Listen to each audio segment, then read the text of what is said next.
Once a passerby asked a blind boy who was flying a kite, "Hey, do you know where your kite is?" "Oh, yes," said the boy, "I do know.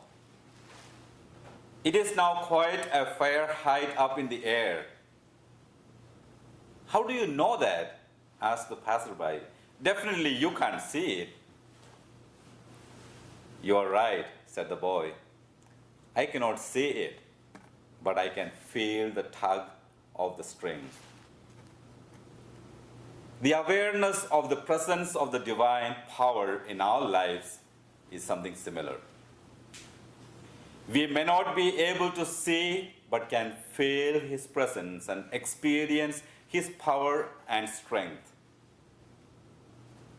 In the first reading today, Paul shares his experience of the divine tug of the string during his perilous times to encourage Timothy and us so that we too may persevere during our perilous times. He wants us to grow deeper in our awareness and dependence on Jesus in our life.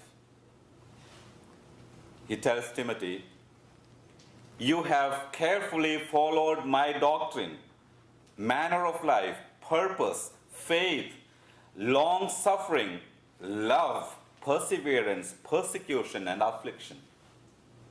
And then he reminds Timothy that God has delivered him from the persecutions and sufferings Paul had experienced, the divine tug of the string during the perilous times that he described in his letter to the Corinthians, 2 Corinthians chapter 11, verses 23 to 28.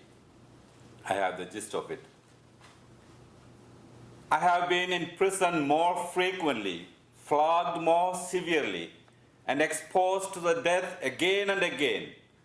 5 times I received from the Jews 40 lashes minus 1. 3 times beaten with rods, once pelted with stones. 3 times shipwrecked, spent night and day in the open sea. I have been in danger from rivers, bandits, my fellow Jews and Gentiles, in danger in the city, in the country, and at the sea. I have known hunger and thirst, have often gone without food. I have been cold and naked." But the Lord delivered Paul from all his perils because he believed and depended totally on his divine power. By sharing his experiences, Paul suggests ways Timothy could and we too can feel the divine tug of the string during our perilous times. 1.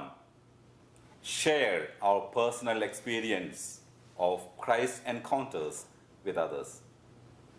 2.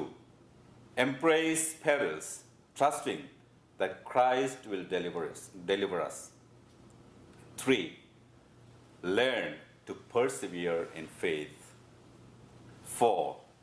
Remain faithful to what you have learned from scriptures as they aim to equip us to serve God and our neighbors. Which of these ways do I need to focus on to increase my sensitivity to the divine power?